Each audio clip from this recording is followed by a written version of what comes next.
베드로가 특별히 나그네 삶을 이야기를 합니다. 하나님의 자녀가 된 백성들은 나그네 삶이다 이렇게 계속 강조해 주는 것이 이제 베드로 전후서의 내용입니다. 이제 나그네 삶으로서 어떻게 살아갈 것인가 이걸 권면하는 거죠. 하나님의 자녀인데 다시 돌아갈 본향을 바라보면서 이 세상의 삶은 나그네 삶이다. 여기 이제 집중을 해서 설명하는 것이 베드로 전후서의 내용입니다. 나그네 삶으로서 그 나그네 삶은 고향이 있는 사람이잖아요. 돌아갈 고향이 있는 사람. 우리는 고향 그러면 마음에 훈훈함이 있죠. 벌써 고향 그러면 벌써 고향 말이 가 있어요. 머릿속에는. 물장구 치고 같이 뛰어놀고 뭐 이렇게 산으로 들러 또는 도시에 계신 분들은 도시에서 이곳저곳 누비면서 지냈던 것이 머리에 선하게 떠오르지 않습니까? 지금 가면 있을까요? 다 사라지고 없어요. 저도 시골에 가면은 함께 뛰어놀았던 그 동산들은 다 없어지고 불도저로 싹 밀어버리고 그 삼성 건축회사가 와가지고 삼성 레미안 아파트를 고층 아파트를 세워놓고 있습니다. 거기 다 사셔요 이제는. 그래도 거기만 가면은 거기 다 그려지죠 마음속에. 여기는 어떤 장소였고 저기는 어떤 게 있었고 들판은 어디에 있었고 다 머릿속에 그려 있습니다. 지금들이 그려져 있습니다. 고향은 이렇게 마음에 빡 박혀 있습니다. 하나님의 백성들 고향은 어디냐 이거죠. 하나님으로부터 왔으니까 하나님이 계시는 곳이 고향이죠. 천국이잖아요. 그걸 다른 말로 말하면 천국입니다. 천국을 소유한 사람들은 늘 천국을 바라보면서 이 세상을 사는 거죠. 이걸 잊지 말라는 거예요. 그래서 돌아갈 집이 있습니다. 돌아갈 집이 있는 사람은 여행을 하다가도 피곤해도 돌아갈 집을 이렇게 편안히 쉬겠다는 그 마음이 있으니까 그 고단함이 그렇게 문제가 되지 않는 거죠. 그걸 비유하는 겁니다. 나그네 삶이다 많이 강조하죠. 이 나그네 삶을 살 때에 국가의 권력에 대해서 어떻게 대할 것인가, 다음에 가정에서 부부의 삶은 또 어떻게 살 것인가, 참 나그네 삶이란 게 무엇인가 그걸 보여줘야 되지 않느냐 가르치면서 특별히 오늘은 이웃들과의 관계에 대해서 어떻게 생활할 것인가 그걸 강조해 줍니다. 특별히 이웃들 중에서도 나를 억울하게 만들고 힘들게 만들고 이런 사람들에 대해서 어떠한 자세를 가지고 삶을 살아야 되느냐 그걸 강조하고 있습니다. 하나님은 나그네 삶을 살고 있는 저와 여러분 삶에 관심이 많으신 거죠. 그 나그네라고 그러면서 나그네가 아닌 것처럼 사는 것에 대해서는 너무 답답해 하시는 거죠. 내일은 내일 염려를, 내일이 염려하라고 그랬잖아요. 내일의 주체는 내일입니다. 우리가 아니고 그 내일의 일의 염려는 내일이 하는 거지 우리가 아니다는 거죠. 하나님의 주관입니다. 우리 인생도 마찬가지죠. 아무리 내일을 계획을 해도 내일은 하나님이 주관하셔서 이루어 줍니다.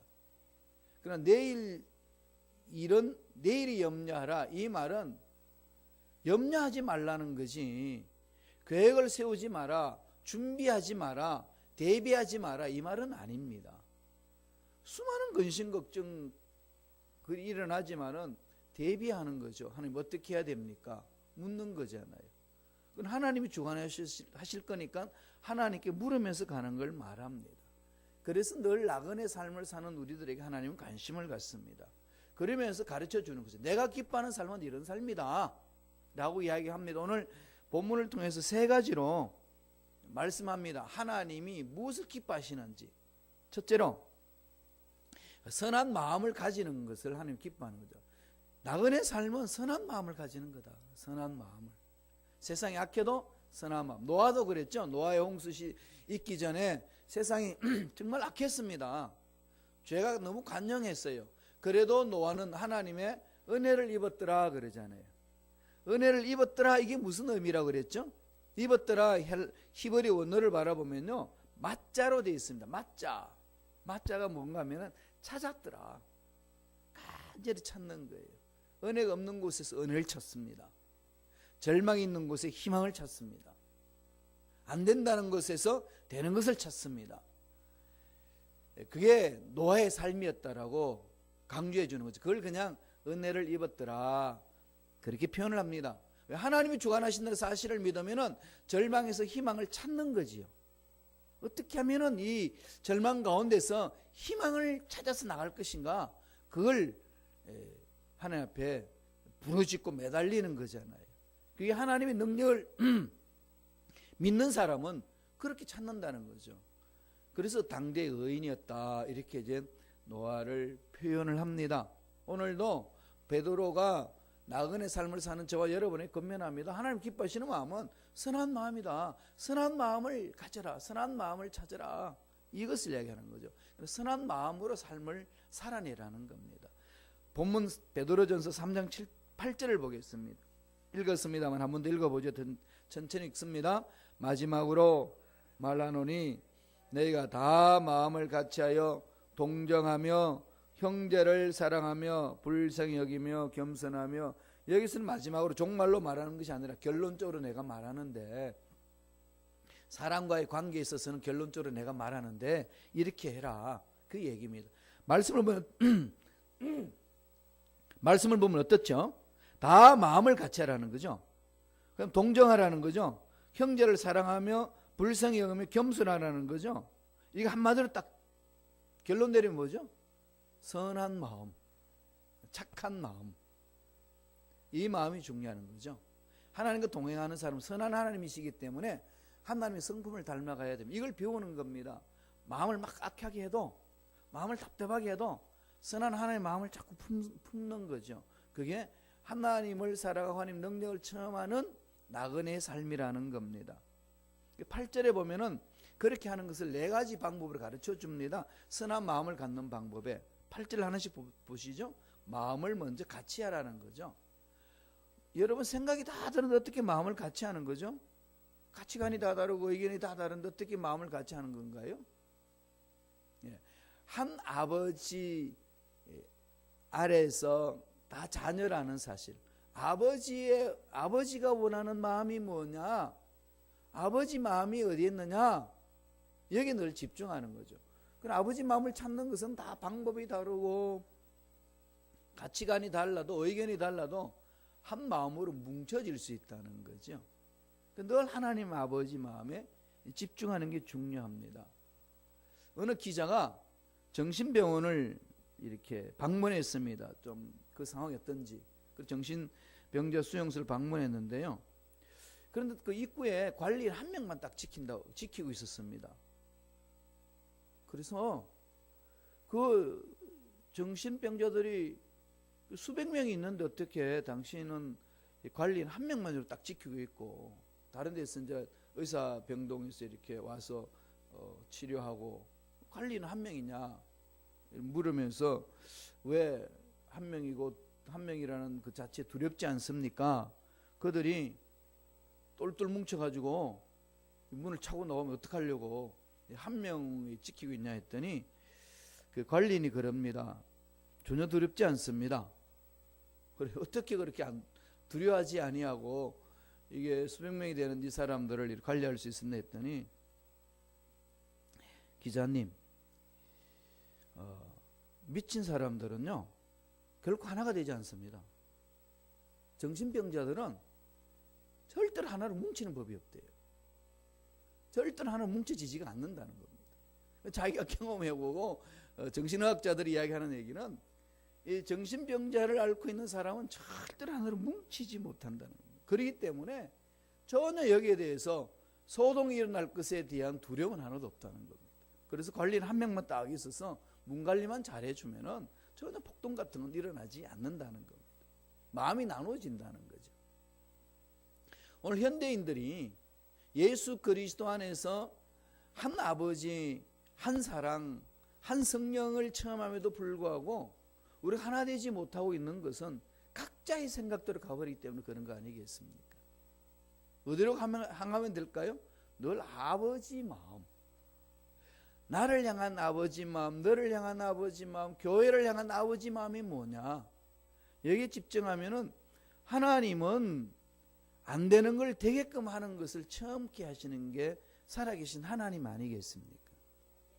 초대교회가 꼭 망할 것만 같았습니다. 핍박으로.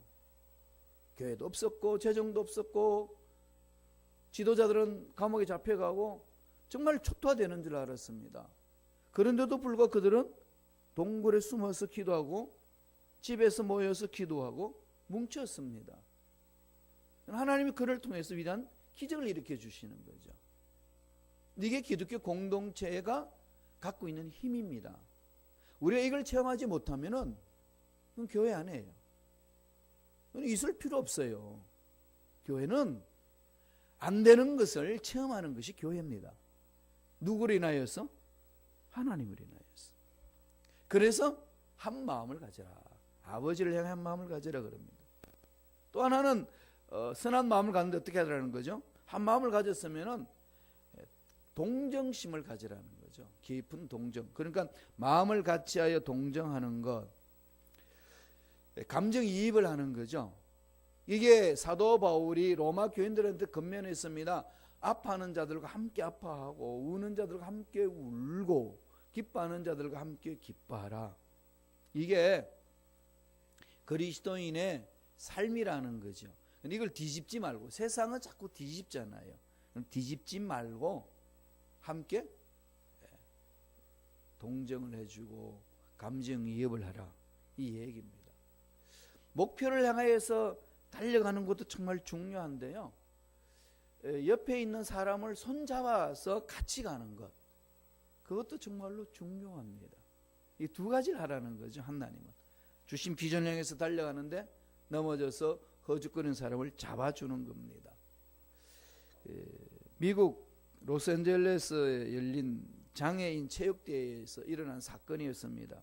50m 달리기 경주를 하는데 장애인 선수들이 출발 소리를, 총소리를 듣고 모두 뛰어나갔습니다. 막 달리는데 한 명이 막 뛰어가다가 이 달려야 될 그 트랙을 벗어나서 관중석에 있는 친구한테로 막 달려갑니다. 그러니까 제일 먼저 막 달리던 그 다운 증후군 소녀가 꼬린 지점 앞에 나와서 보니까, 옆에서 기웃하면서 보니까 그 친구가 안 오고 절로 가고 있습니다. 그러니까 그 친구가 달려가고 있는데 막 그 심판들이 휘슬 부르고 일로 오라고 뭐 고함 질러도 안 하고 되지 않고 친구를 갑니다. 그랬더니 딱 이 테이프만 끊으면 이제 꼬린 1등이 되는데, 그 친구가 돌아보니까 옆으로 가니까 테이프를 안 끊고 그 친구한테 달려갑니다. 그 관중석한테로 가고 있는 친구한테 막 달려가가지고 손을 딱 잡고, 거기가 아니고 여기라고. 그래가지고 달리던 애들도 다 테이프를 안 끊고 개오기까지 기다리고 다 손잡고요, 동시에 입장했습니다. 그럼 거기 지켜보고 있던 모든 관중석을 일동 기립해가지고 박수를 보내준 사건이 있었습니다. 참 우리들한테 주는 교훈이 어마어마한 거죠. 다 지금 세상은 경쟁사회에서 이기려고 몸부림치고 있는데, 그 목표를 향해 달려가야 된다고 몸부림치고 있는데, 그런 함께 가자. 참 아버지의 마음을 보여주는 거 아니겠습니까? 우리 목표를 향해 달려가야 됩니다. 그것도 동시에 넘어져 있는 아파하는 사람 손잡고 같이 가는 거죠. 로마서 15장 1절에 사도 바울이 이렇게 이야기를 합니다. 믿음이 강한 우리는 마땅히 믿음이 약한 자의 약점을 담당하고 자기를 기쁘게 하지 아니할 것이라. 믿음이 강하다고 한 사람은 믿음이 약한 사람을 정지하고 차버리는 게 아니라 믿음이 약한 사람을, 약점을 담당해 주는 거죠. 담당하는 겁니다. 아픔이 있는 것들 이렇게 어루만져주고. 과거의 사건에 아픔이 많잖아요.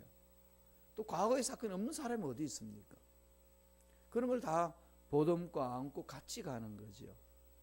그리고 과거의 사건에 발목 잡혀가지고 앞을 못 나가지 못한다면 그건 아버지 마음이 아닙니다. 아버지는 지금 여기서 아버지예요. 늘. 그래서 과거 사건을 치유해주고 함께 해주시고 과거의 사건에 대해서 허우적거리지 않도록 차고 나서 일어날 수 있도록 만들어주시는 분이 하나님이시지 않습니까? 나그네 삶을 사는 것, 즉 본향을 해가는 자의 삶은 이 지상에서는 늘 그렇게 살아야 된다. 그걸 가르쳐 줍니다. 그리고 또 형제를 사랑하고 불쌍히 여기라는 거죠. 같은 말 아니겠습니까? 그리고 겸손하라. 겸손은 그냥 있는 그대로 보여주는 거죠. 아담과 하와가 창조되고 나서 서로 벌거벗어서는 부끄러워하지 않았습니다. 언제 부끄러워했죠? 선악과를 알게 하는 열매를 먹고 나서 부끄러웠습니다. 그래서 치마를 입기 시작한 거죠. 사람들은 죄를 짓는 순간부터 옷을 입었습니다. 옷을 활약 입는다는 자체가 벌써 감추는 거잖아요. 죄가 없는 곳에서는 이런 감출 필요가 없었습니다. 이것을 오늘날 이상하게 해석해가지고 우리가 아무것도 감출 거 없어서 옷 다 벗고 살자. 이건 잘못된 거죠. 이 부분에서 지금 성서에서 우리 말씀하는 거는 너와 나의 만남 속에 예수 안에서, 예수 사랑 안에서는 서로 부끄러워할 게 없다. 이게 이제 하나님의 사랑을 체험한 자의 삶 아니겠습니까? 그럼 약점을 담당해 주는 거죠. 그래서 기도 문제 내고 기도하고 이러는 겁니다. 근데 오늘날 기도 문제를 내기가 참 어렵습니다. 문제를 내면은 기도 문제를 끌어안고 아파하면서 기도해야 되는데 그 사람이 무슨 문제가 있어서 이런 기도 문제가 냈대. 소문이 일파만파로 번져가지고 이상하게 흘려버립니다. 참 이게 오늘 우리가 아파야 될 부분들이에요. 그럼 목사님의 속에 있는 진실로 기도 제목을 성도님들한테 내고 기도해야 되는데 잘 못 내요. 심각하대 오늘 목사님이.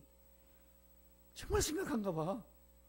이러면은 이게 그냥 이상해지는 거지 모두가.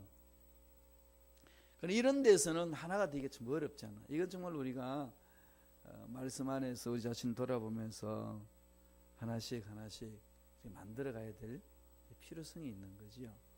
뭐라고 그러죠? 나그네 삶은 선한 마음을 가지라. 선한 마음을 가지라. 좀 새겨야 됩니다. 두 번째는 뭘 가지라는 거죠? 선한 입술로 말을 하라는 겁니다. 입술이 좀 선하라는 거죠. 입술은 독을 품지 말라. 나그네 삶은, 본향을 가는 자의 삶은 입술에 독을 품는 게 아니다. 사실 사람들이 화나면 이 독이 품어지죠. 품지 말라고 해도 독이 나오잖아요. 그게 인간의 연약함인데 하나님의 사랑을 체험한 우리들이 입술에 독이 있으면 되겠뇨. 그거 다 나그네인데 사실 본향 가서 돌아보면 그게 아무것도 아닌데 그걸 가지고 그렇게 독을 품냐, 이 말씀이거든요. 야곱이 요셉을 잃어버린 줄 알고 비통한 속에 살다가 나중에 요셉을 만나잖아요. 국무총리가 되었으면 애굽의 선진국에, 미국의 국무총리가 되어 있는 거예요. 오늘 말하면은 아프가니스탄 살다가 미국으로 이민 왔는데 먹고 살려고 왔는데 보니까 자기 아들이 죽지 않았고 국무총리가 되어 있습니다. 얼마나 감격스럽겠어요. 그래서 바로왕 앞에 가가지고 뭐라고 그럽니까? 바로왕이 묻지 않습니까? 당신 나이 몇이요? 나 나이 참 나그네 삶인데 130살밖에 안 됐는데 조상들에 비하면 참 얼마 안 된 나그네 삶인데 참 험악한 삶을 살았습니다. 주마등처럼 지나가는 거죠. 살아보니까 그게 별거 아니었는데 왜 그렇게 내가 형한테 복을 뺏으려고 장자권 뺏으러 속이고 라반 삼촌 집에 가가지고 재산 차지하려고 난리하고 그 여인 차지하려고 그렇게 몸부림치고 또 형한테 그냥 잘 보이려고 언제나 도망갈 생각만 하고 제일 뒤에 서가지고 비겁하게 살아왔는지 모르겠습니다. 참 험악한 세월을 보냈습니다. 나그네 삶이었는데 돌아보니 그렇다는 거죠. 그거 다 털면 끝뿐인데. 그래서 이런 삶은 참 하나님 앞에 올바른 삶이 아니었습니다. 돌아보는 삶이었잖아요. 그 마찬가지로 나그네 삶을 사는 자들은 입술, 선한 입술, 이를 강조합니다. 말씀을 보죠. 베드로전서 3장 9절입니다. 읽어볼까요? 악을 악으로, 욕을 욕으로 갚지 말고 도리어 복을 빌라. 이를 위하여 너희가 부르심을 받았으니 이는 복을 이어받게 하려 하심이라. 결국은 뭐죠? 내가 입술에 독한 말을 안 하는 것은 하나님이 주신 복을 받기 위함이라는 거죠. 누구를 위한 건가요? 나를 위한 거예요. 용서도 나를 위한 거고, 선한 말을 하는 것도 나를 위한 거고, 남을 세워주는 것도 나를 위한 거고, 구구절절히 하나님은 우리에게 복을 주시기 위하여서 우리에게 근면해 주고 있습니다.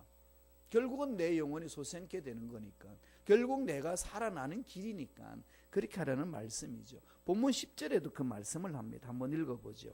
다 같이 한 목소리로 3장 10절, 베드로전서 3장 10절 말씀을 한번 보겠습니다. 제가 읽어드릴게요. 그러므로 생명을 사랑하고 좋은 날 보기를 원하는 자는 혀를 금하여 악한 말을 그치며 그 입술로 거짓을 말하지 말고.